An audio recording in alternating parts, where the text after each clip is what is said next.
Hello my dear student, myself Vidyashri. I am Business Studies lecturer in Alpha Pre-University College, Krishnarajanagar. This is my 8th video class regarding the chapter is organizing for the second years. In the last video class, you learnt what is the meaning of delegation and what are the elements of the delegation and what is the differences between authority, responsibility and accountability. In this class, I am going to explain centralization and decentralization. So, ಇದಕ್ಕೆ ಹೋಗೋದಕ್ಕಿಂತ ಮುಂಚೆ delegation ಅಂದರೆ ಏನು ಅಂತೇಳಿ ಮತ್ತೊಂದು ಸಲ ಹೇಳ್ಕೊಡುವಂಥದ್ದು. So what is the delegation? Delegation ಅಂದರೆ ಏನು? Delegation is refers to the transferring authority from superiors to subordinates. Delegation is refers to the process of transferring of authority from superiors to subordinates. ಅಧಿಕಾರವು ಮೇಲ್ ಅಧಿಕಾರಿಯಿಂದ ಕೆಳ ಅಧಿಕಾರಿಗಳಿಗೆ ಅಥವಾ ಕೆಳ ಸಿಬ್ಬಂದಿ ವರ್ಗದವರಿಗೆ ವರ್ಗಾವಣೆ ಆದರೆ ಅದನ್ನು ನಾವು ಡೆಲಿಗೇಷನ್ ಅಂತೇಳಿ ಕರಿತೀವಿ. Next elements of the delegation. The elements of delegations mainly classified into 3 categories.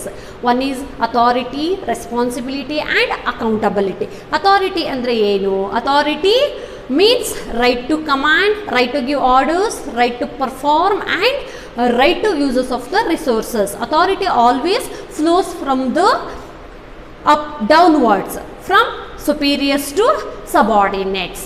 So the authority must be noted rules, laws and regulations of an organization. Next, responsibilities andre enu? Responsibilities means being answerable for the obligation. So ಇಲ್ಲಿ superior ಯಾವ ಕೆಲಸಗಳನ್ನು ನಿರ್ವಹಿಸುತ್ತಾನೋ ಆ ಕೆಲಸವನ್ನು ಅಥವಾ ಆ ಕರ್ತವ್ಯವನ್ನು ನಿರ್ವಹಿಸುವಂತಹ ಜವಾಬ್ದಾರಿ subordinates ಆಗಿರುವಂಥದ್ದು. So responsibilities always flows upward from subordinates to superior.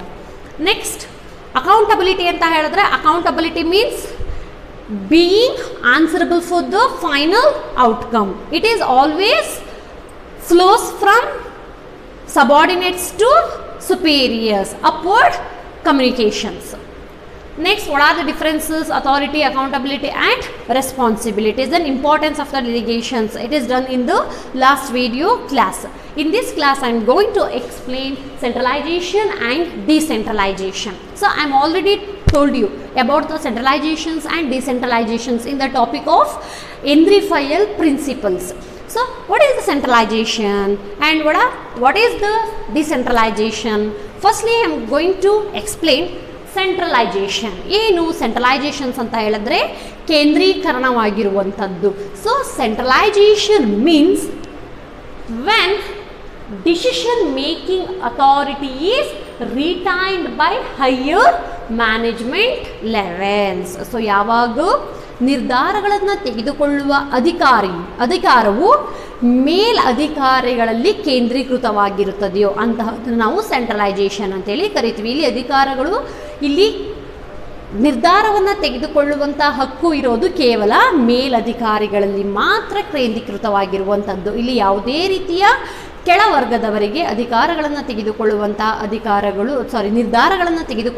ಅಧಿಕಾರಗಳು ಇರುವುದಿಲ್ಲ. So when the decision making authority is retained by higher management levels. Next, decentralization, ವಿಕೇಂದ್ರೀಕರಣ ಅಂತೇಳಿ ಕರೆಯುವಂಥದ್ದು. ಸೊ ವಿಕೇಂದ್ರೀಕರಣ ಅಂದರೆ ಏನು? Decentralization means when decision making authority are divided among hierarchical level. Hierarchical levels ಅಂದರೆ ಯಾವ್ಯಾವುದು? Top level, middle level and operational of supervisory level. So ಇಲ್ಲಿ ಏನಾಗಿರುತ್ತೆ? ಯಾವ ಸಂಘಟನೆಯಲ್ಲಿ ನಿರ್ಧಾರಗಳನ್ನು ತೆಗೆದುಕೊಳ್ಳುವ ಅಧಿಕಾರವು ಕೆಳ ಹಂತದಲ್ಲಿ ಹಂಚಿಕೆಯಾಗಿದ್ದರೆ ಅದನ್ನು ನಾವು ಡಿಸೆಂಟ್ರಲೈಜೇಷನ್ ಅಂತೇಳಿ ಕರೆಯುವಂಥದ್ದು. ಸೊ ಇಲ್ಲಿ ಕೆಳ ಹಂತದವರು ಕೂಡ ನಿರ್ಧಾರಗಳನ್ನು ತೆಗೆದುಕೊಳ್ಳುವಂಥ ಹಕ್ಕುಗಳನ್ನು ಹೊಂದಿರುವಂಥದ್ದು. So over all decentralization means when the decision making authority are divided among hierarchical level. In simple ಆಗಿ ಹೇಳಬೇಕು ಅಂತ ಹೇಳಿದ್ರೆ decision making authority shared with the lower level. So ನಿರ್ಧಾರಗಳನ್ನು ತೆಗೆದುಕೊಳ್ಳುವ ಅಧಿಕಾರವು ಕೆಳ ಹಂತದಲ್ಲಿಯೂ ಹಂಚಿಕೆಯಾಗಿದ್ದರೆ ಅದನ್ನು ನಾವು ಡಿಸೆಂಟ್ರಲೈಸೇಷನ್ಸ್ ಅಂತೇಳಿ ಕರೆಯುವಂಥದ್ದು. ಏನು ಹೇಳುತ್ತೆ centralization, the decision making power is only high management levels, but decentralization here the decision making authority is shared with the lower levels. So ಯಾವ ಸಂಘಟನೆಯಲ್ಲಿ ನಿರ್ಧಾರಗಳನ್ನು ತೆಗೆದುಕೊಳ್ಳುವ ಅಧಿಕಾರವು ಮೇಲ್ವರ್ಗಕ್ಕೆ ಸೀಮಿತವಾಗಿದ್ದರೆ ಅಥವಾ ಮೇಲ್ವರ್ಗಕ್ಕೆ ಕೇಂದ್ರೀಕರಣವಾಗಿದ್ದರೆ ಅದನ್ನು ನಾವು ಸೆಂಟ್ರಲೈಸೇಷನ್ ಅಂತ ಹೇಳಿ ಕರಿತೀವಿ. ಡಿಸೆಂಟ್ರಲೈಸೇಷನ್ಸ್ ಅಂತ ಹೇಳಿದ್ರೆ ಯಾವ ಸಂಘಟನೆಯಲ್ಲಿ ನಿರ್ಧಾರಗಳನ್ನು ತೆಗೆದುಕೊಳ್ಳುವಂತಹ ಅಧಿಕಾರವು ಕೆಳ ವರ್ಗದವರಿಗೂ ಹಂಚಿಕೆಯಾಗಿದ್ದರೆ ಅಥವಾ ಕೆಳ ಹಂತಕ್ಕೂ ಹಂಚಿಕೆಯಾಗಿದ್ದರೆ ಅದನ್ನು ನಾವು ಡಿಸೆಂಟ್ರಲೈಸೇಷನ್ ಅಂತೇಳಿ ಕರೆಯುವಂಥದ್ದು. Next, importance of decentralization. So this is 8 marks question. ಏನು ಕೇಳ್ಬೋದು ಎಕ್ಸಾಮಲ್ಲಿ? ಸೊ ಈ 6 ಪಾಯಿಂಟ್ಸ್ ಏನಿದೆ ಅದು 6 ಮಾರ್ಕ್ಸಿಗೆ ಕೇಳುವಂಥದ್ದು. ಇನ್ನು 2 ಮಾರ್ಕ್ಸಿಗೆ give the meaning of decentralization ಅಂತೇಳಿ ಕರೀತಾರೆ. ಟೋಟಲ್ 8 ಮಾರ್ಕ್ಸ್ಗೆ ಕೇಳುವಂಥದ್ದು give the meaning of decentralization and briefly explain the importance of decentralization. It is very very important question. First, the importance of decentralization, understand the following points. So decentralization ವಿಕೇಂದ್ರೀಕರಣದ ಮಹತ್ವಗಳು ನಾವು ಈ ಕೆಳಕಂಡ ಪಾಯಿಂಟ್ಗಳ ಮುಖಾಂತರ ಸಮ್ಮರೈಸ್ ಮಾಡಿಕೊಳ್ಳುವಂಥದ್ದು. So the importance of decentralization can be understand the following points. Number 1, develops initiative among subordinates, develops managerial talent for the future, quick decision making, relief to top management, facilitates growth, last one, better control. So these are some importance of the decentralization. Firstly, develops initiative among subordinates. So ಏನು ಹೇಳುತ್ತೆ ಈ points? The decentralizations helps to promote the self-esteem and self-confidence and esteem ಆಗಿರ್ಬೋದು, self respect ಆಗಿರ್ಬೋದು, self reliance ಆಗಿರ್ಬೋದು, self esteem ಆಗಿರ್ಬೋದು, ಮತ್ತು ಕಾನ್ಫಿಡೆನ್ಸನ್ನು ಏನು ಮಾಡುತ್ತೆ, ಇನ್ಕ್ರೀಸನ್ನು ಮಾಡುವಂಥದ್ದು. ಯಾವಾಗ ಡಿಸಿಷನ್ ಮೇಕಿಂಗ್ ಪವರು ಕೆಳ ಹಂತದವರಿಗೂ ಅಂತ ಹೇಳಿದ್ರೆ ಸಬಾರ್ಡಿನೇಟ್ಸ್ಗೂ ಹಂಚಿಕೆ ಆಗಿರುತ್ತೋ ಅಂತಹ ಸಮಯದಲ್ಲಿ ಸಬಾರ್ಡಿನೇಟ್ಸ್ಗಳಿಗೆ ಏನೇನೆಲ್ಲ ಹೆಲ್ಪ್ ಆಗುತ್ತೆ ಅಂತ ಹೇಳಿದ್ರೆ decentralizations helps to promote a self-reliance, self-esteem, then confidence levels of the subordinates. So it is helps to increase the skills ಆಗಿರ್ಬೋದು, knowledge ಆಗಿರ್ಬೋದು, abilities ಆಗಿರ್ಬೋದು. So these are all increase to the subordinates. ಯಾವಾಗ ಅಂತ ಹೇಳಿದ್ರೆ ಡಿಸೆಂಟ್ರಲೈಸೇಷನ್ಸ್ ಅಂತ ಹೇಳಿದ್ರೆ ಏನು, ನಿರ್ಧಾರಗಳನ್ನು ತೆಗೆದುಕೊಳ್ಳುವಂಥ ಅಧಿಕಾರವು ಕೆಳವರ್ಗದವರು ಅಂದರೆ ಯಾರು, ಸಬಾರ್ಡಿನೇಟ್ಸ್ಗೆ. ಇವ್ರಿಗೂ ಕೂಡ ನಿರ್ಧಾರಗಳನ್ನು ತೆಗೆದುಕೊಳ್ಳುವಂತಹ ಹಕ್ಕುಗಳನ್ನು ನೀಡಿದಾಗ, ಅಧಿಕಾರಗಳನ್ನು ಕೊಟ್ಟಾಗ ಏನಾಗುತ್ತೆ, ಇವರಲ್ಲೂ ಕೂಡ ಸೆಲ್ಫ್ ಎಸ್ಟೀಮ್ ಆಗಿರ್ಬೋದು, ಸೆಲ್ಫ್ ರಿಲಯನ್ಸ್ ಆಗಿರ್ಬೋದು, ಕಾನ್ಫಿಡೆನ್ಸ್ ಲೆವೆಲ್ ಆಗಿರ್ಬೋದು ಏನಾಗ್ಬೋದು, ಇನ್ಕ್ರೀಸ್ ಆಗುವಂಥದ್ದು. So the decentralizations helps to promote the self esteem, self-reliance and confidence among the subordinates. Next, develops managerial talent for the future. So this is also ಏನು ಹೇಳುತ್ತೆ ಅಂತ ಹೇಳಿದ್ರೆ formal training plays an important part in equipping subordinates with skills that help then rise in the organization. So ಯಾವಾಗ ನಿರ್ಧಾರಗಳನ್ನು ತೆಗೆದುಕೊಳ್ಳುವಂತಹ ಅಧಿಕಾರವನ್ನು ಕೆಳವರ್ಗದವರಿಗೆ ನೀಡಿದಾಗ ಅವರ skills ಆಗಿರ್ಬೋದು, ನಾಲೆಡ್ಜ್ ಆಗಿರ್ಬೋದು, ಎಬಿಲಿಟೀಸ್ ಆಗಿರ್ಬೋದು, ಸೊ ಅದೇ ರೀತಿ they people can create reserve of qualified man power. So ಇದನ್ನೆಲ್ಲ ಅವ್ರು ಯುಟಿಲೈಸ್ ಮಾಡ್ಕೊಳ್ಳೋದಕ್ಕೆ ಸಾಧ್ಯ ಆಗುವಂಥದ್ದು. So mainly the decentralizations helps to promote the develops managerial skills, knowledge, abilities and creativity. Next quick decision making. ಏನು quick decision making ಅಂತ ಹೇಳಿದ್ರೆ ನಿರ್ಧಾರಗಳನ್ನು ಶೀಘ್ರವಾಗಿ ತೆಗೆದುಕೊಳ್ಳುವಂಥದ್ದು. So according to this importance ಏನು ಹೇಳುತ್ತೆ ಅಂತ ಹೇಳಿದ್ರೆ decentralization organization however since decision are taken at all levels which are nearest to the point of action, there is no requirements for approval from any levels the process of the organization. So quick decision making ಅಂತ ಹೇಳಿದ್ರೆ ನಿರ್ಧಾರಗಳು ಎಲ್ಲ ಹಂತಗಳಲ್ಲಿಯೂ ಹಂಚಿಕೆ ಆಗಿರೋದ್ರಿಂದ ಶೀಘ್ರ ನಿರ್ಧಾರಗಳನ್ನು ತೆಗೆದುಕೊಳ್ಳೋದಕ್ಕೆ decentralisation ಸಹಾಯವನ್ನು ಮಾಡುವಂಥದ್ದು. ಸೊ ಕೇವಲ ಮೇಲ್ವರ್ಗದಲ್ಲಿ ಅಧಿಕಾರ ಇದ್ದರೆ, ನಿರ್ಧಾರಗಳನ್ನು ತೆಗೆದುಕೊಳ್ಳುವಂತಹ ಅಧಿಕಾರ ಇದ್ದರೆ ಏನಾಗುತ್ತೆ, ಆ ನಿರ್ಧಾರಗಳನ್ನು ಎಲ್ಲ ಹಂತಗಳಲ್ಲಿ ಕೂಡ ಕಮ್ಯುನಿಕೇಟ್ ಮಾಡೋದೇನಾಗುತ್ತೆ, ಇಟ್ ಟೇಕ್ ಸಮ್ ಟೈಮ್ಸ್. ಅದೇ ಆ ಲೆವೆಲ್ಸ್ಗೆ ತಕ್ಕ ಹಾಗೆ ನಿರ್ಧಾರಗಳನ್ನು ತೆಗೆದುಕೊಳ್ಳುವಂಥ ಅಧಿಕಾರಗಳನ್ನು ಕೊಟ್ಟಾಗ ಏನಾಗುತ್ತೆ, it may leads quick decision making. Overall the decentralizations helps to quick decision making because the decision making authority or power is shared with the lower levels or all levels of the management. It may leads quick decision making. ಇಂದ ಸೆಂಟ್ರಲೈಸೇಷನ್ಸಲ್ಲಿ ಏನಾಗುತ್ತೆ, so ಸೆಂಟ್ರಲೈಸೇಷನ್ಸಲ್ಲಿ ಕೇವಲ ಮೇಲಧಿಕಾರಿಗಳು ನಿರ್ಧಾರಗಳನ್ನು ತೆಗೆದುಕೊಳ್ಳುವಂಥ ಹಕ್ಕುಗಳನ್ನು ಹೊಂದಿರೋದ್ರಿಂದ ಆ ನಿರ್ಧಾರಗಳೇನು ಮಾಡಬೇಕಾಗುತ್ತೆ, ಪಾಸ್ ಆಗಬೇಕಾಗುತ್ತೆ ಮಿಡಲ್ ಲೆವೆಲ್ ಮ್ಯಾನೇಜ್ಮೆಂಟ್ ಮತ್ತು ಸೂಪರ್ವೈಸರಿ ಲೆವೆಲ್ಸ್ ಮ್ಯಾನೇಜ್ಮೆಂಟ್ಗೆ. So it take some times. So decentralizations helps to leads quick decision making because ಇಲ್ಲಿ ಯಾವುದೇ ರೀತಿಯ ನಿರ್ಧಾರಗಳನ್ನು ತೆಗೆದುಕೊಂಡ್ರೆ there is no requirements for approval from any levels of the management. Next relief to top management. ಏನು relief ಅಂದರೆ ಏನು, free ಆಗುವಂಥದ್ದು. So ಆ ಕೆಲಸದಿಂದ ತಪ್ಪಿಸಿಕೊಳ್ಳುವಂಥದ್ದು. ರಿಲೀಫ್ ಅಂದರೆ ಏನು, ರಿಲೀಫ್ ಅಂತ ಹೇಳಿದ್ರೆ ಫ್ರೀ ಆಗುವಂಥದ್ದು. So relief to top management. Top management ಅಂತ ಹೇಳಿದ್ರೆ ಉನ್ನತ ಅಧಿಕಾರಿಗಳಿಗೆ ಫ್ರೀ ಆಗುವಂಥದ್ದು. ಏನಕ್ಕೆ, because the decision making authority is shared with the lower levels. ನಿರ್ಧಾರಗಳನ್ನು ತೆಗೆದುಕೊಳ್ಳುವಂಥ ಅಧಿಕಾರಗಳು ಬೇರೆ ಹಂತಗಳಿಗೂ ಅಧಿಕಾರವನ್ನು ಕೊಟ್ಟಿರೋದ್ರಿಂದ ಏನಾಗುತ್ತೆ, ಟಾಪ್ ಮ್ಯಾನೇಜ್ಮೆಂಟು ರಿಲೀಫನ್ನು ಆಗುವಂಥದ್ದು. So top management or top managers can concentrate on high prior activity. So the people can improve their performance in other areas in the operations.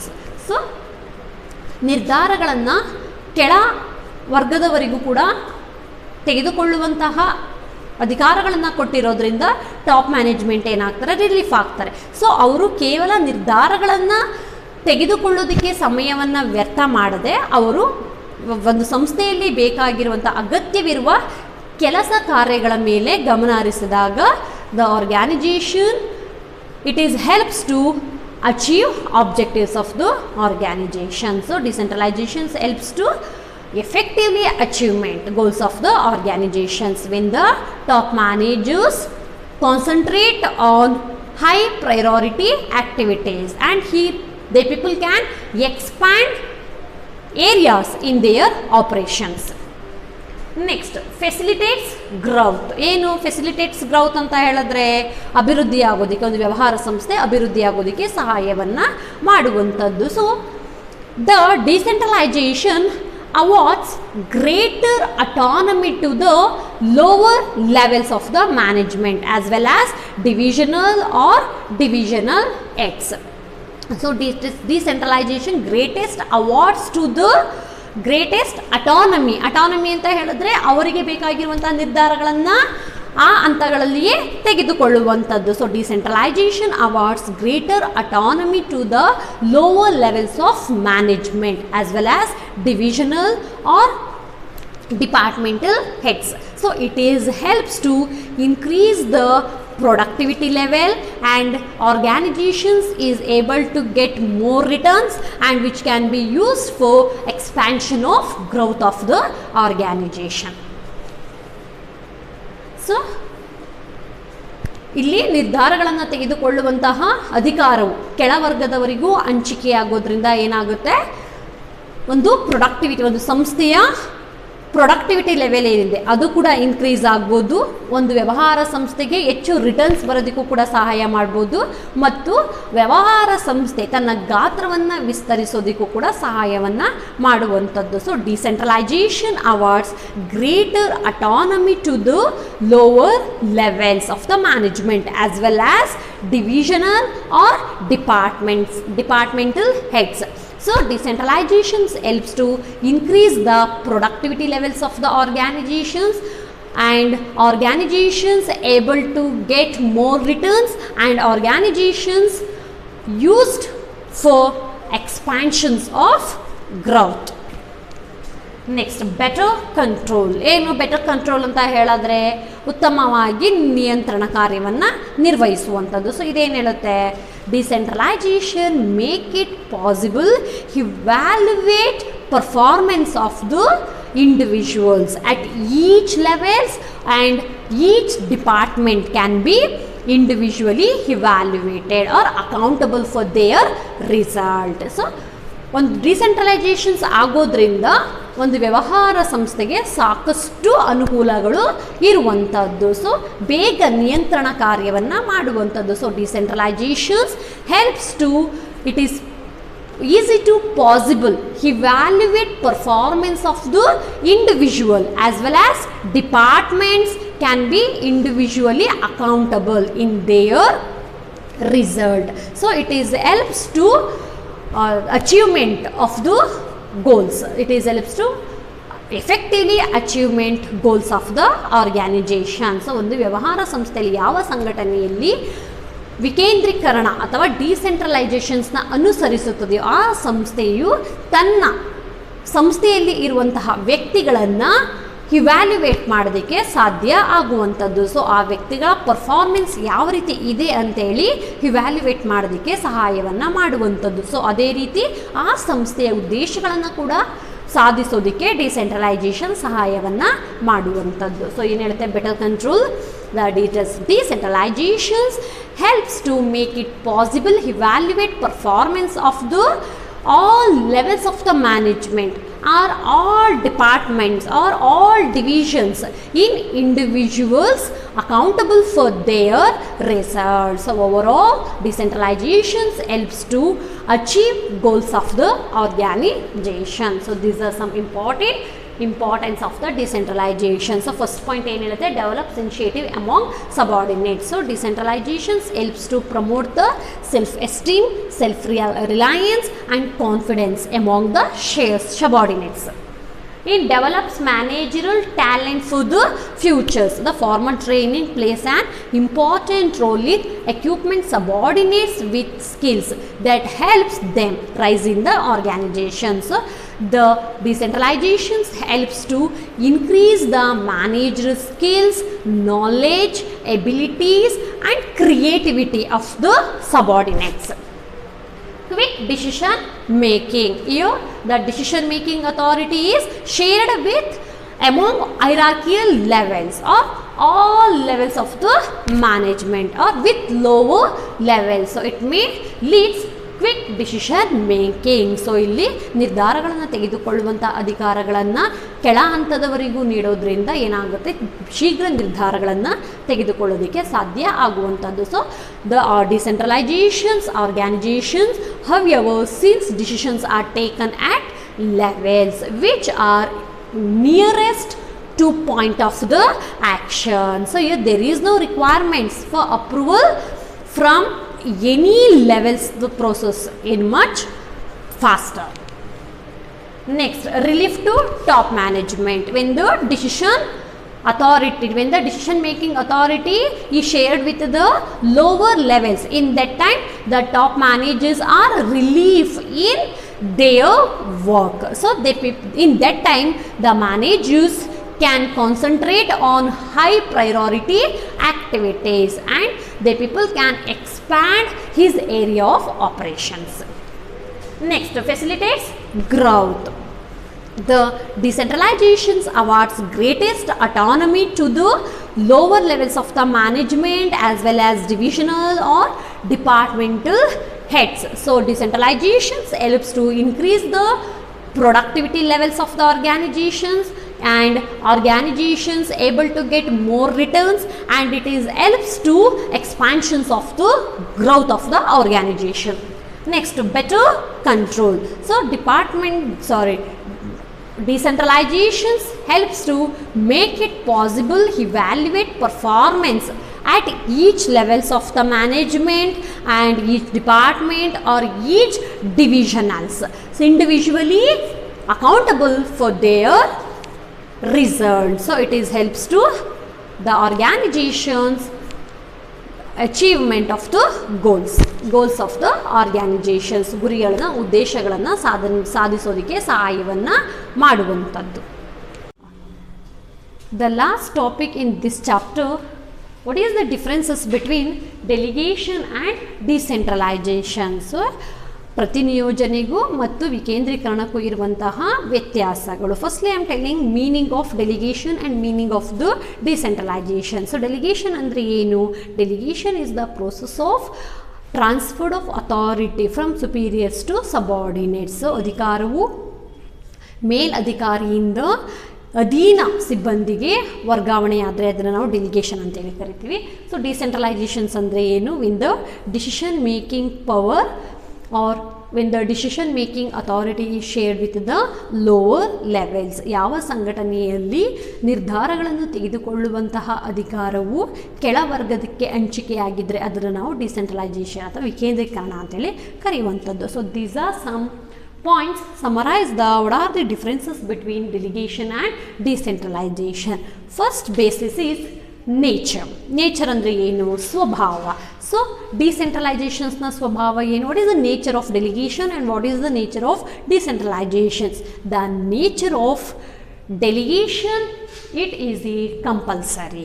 So delegation ಅನ್ನೋದು ಒಂದು ಸಂಸ್ಥೆಯಲ್ಲಿ ಕಂಪಲ್ಸರಿ ಕಡ್ಡಾಯವಾಗಿರುವಂಥದ್ದು. ಆದರೆ decentralization it is an optional. So ಬೇಕು ಅಂತ ಹೇಳಿದ್ರೆ ಡಿಸೆಂಟ್ರಲೈಜೇಷನ್ಸ್ನ ಮಾಡ್ಕೊಬೋದು, ಇಲ್ಲ ಅಂತ ಹೇಳಿದ್ರೆ ಎಲ್ಲ ನಿರ್ಧಾರಗಳನ್ನು ಕೇವಲ ಮೇಲಧಿಕಾರಿಗಳೇ ತೆಗೆದುಕೊಳ್ಳುವಂಥದ್ದು. ಆದರೆ ಡೆಲಿಗೇಷನ್ ಏನು ಹೇಳುತ್ತೆ?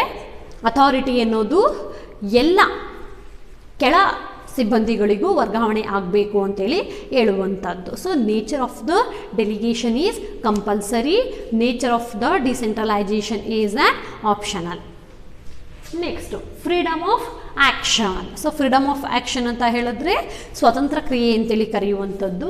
So more control by superiors and less freedom to take own decision. So ಇಲ್ಲಿ ಅಧಿಕಾರಿಗಳು ಸಬಾರ್ಡಿನೇಟ್ಸ್ಗಳ ಮೇಲೆ ಹೆಚ್ಚು ಕಂಟ್ರೋಲನ್ನು ಮಾಡುವಂಥದ್ದು. More control by the superior, subordinates controlled by the superiors or supervisors because less freedom to take own decisions. ಸ್ವಂತ ನಿರ್ಧಾರಗಳನ್ನು ತೆಗೆದುಕೊಳ್ಳುವಂಥ ಅಧಿಕಾರ ಏನಾಗಿರುತ್ತೆ? ಕಡಿಮೆ ಇರುವಂಥದ್ದು. ಅದೇ decentralization, less control by the executive and greater freedom to action. So ಇಲ್ಲಿ ನಿರ್ಧಾರಗಳ ತೆಗೆದುಕೊಳ್ಳುವಂಥ ಅಧಿಕಾರವು ಕೆಳ ಹಂತದವರಿಗೆ ಹಂಚಿಕೆಯಾಗಿರೋದ್ರಿಂದ less control by executive and greater freedom to actions. ಅವರ ಕೆಲಸಗಳನ್ನು ನಿರ್ವಹಿಸೋದಕ್ಕೆ ಸಂಪೂರ್ಣವಾದ ಸ್ವಾತಂತ್ರ್ಯ ಇರುವಂಥದ್ದು. So less control by the executives. ಇಲ್ಲಿ less freedom to take own decisions. ಆದ್ದರಿಂದ ನಿರ್ಧಾರಗಳನ್ನು ತೆಗೆದುಕೊಳ್ಳುವಂಥ ಅಧಿಕಾರಗಳು ಕೆಳ ಹಂತದವರಿಗೆ ಕಡಿಮೆ ಇರೋದ್ರಿಂದ they people more control by the superiors. Next, status. It is a process of followed to share the task. In the delegation, the status is process of followed to share the task. So ಕೆಲಸ ಕಾರ್ಯಗಳನ್ನು ಹಂಚಿಕೆ ಮಾಡುವಂಥದ್ದು. But decentralization, it is the result of the policy decision of the top management. Here the policies decisions of the top management. Next, scope. ಏನು ಹೇಳುತ್ತೆ scope? ವ್ಯಾಪ್ತಿ. So delegation is the narrow scope decentralization is the wide scope. So narrow scope ಅಂದರೆ ಏನು, wide scope ಅಂದರೆ ಏನು ಅಂತೇಳಿ ನಾನು ನಿಮಗೆ ಟೈಪ್ಸ್ ಆಫ್ ಸ್ಪ್ಯಾನ್ ಆಫ್ ಮ್ಯಾನೇಜ್ಮೆಂಟಲ್ಲಿ ಎಕ್ಸ್ಪ್ಲೇನ್ ಮಾಡಿಕೊಟ್ಟಿದ್ದೆ. What are the types of the span of management? ಒಂದು ನ್ಯಾರೋ ಸ್ಕೋಪ್ ಆಫ್ ಮ್ಯಾನೇಜ್ಮೆಂಟ್, ಇನ್ನೊಂದು wide scope of span of management. So ಏನು ಹೇಳುತ್ತೆ narrow scope? So a single superior has A few number of subordinates. So ಒಬ್ಬ ಸುಪೀರಿಯರ್ಗೆ ಸ್ವಲ್ಪ ಸಂಖ್ಯೆಯ subordinates ಇರುವಂಥದ್ದು. So wide scope ಏನು ಹೇಳುತ್ತೆ? A single superior has large number of subordinates. So delegation as A narrow scope because limited to superiors is immediate subordinates. It is a wide scope because it implies extension of delegations to the levels of lowest levels of the management. So wide scope alli there are many subordinates to a single superiors. Last, purpose.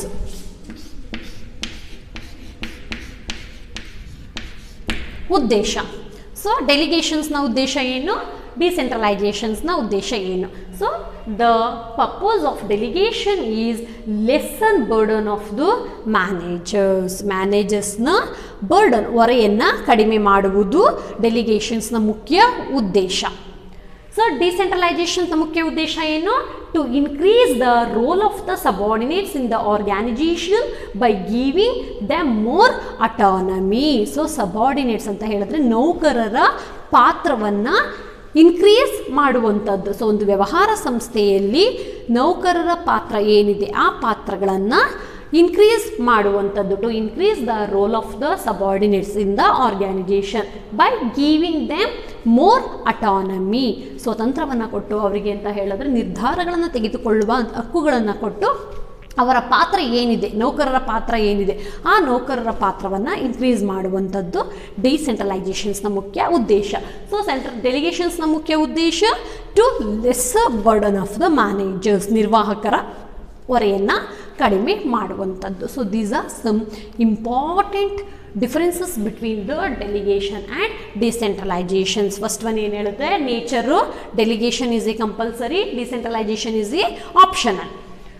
Freedom of action, more control by the superior because hence less freedom to take own decisions. In the decentralization, less control by the executive because greater freedom to action.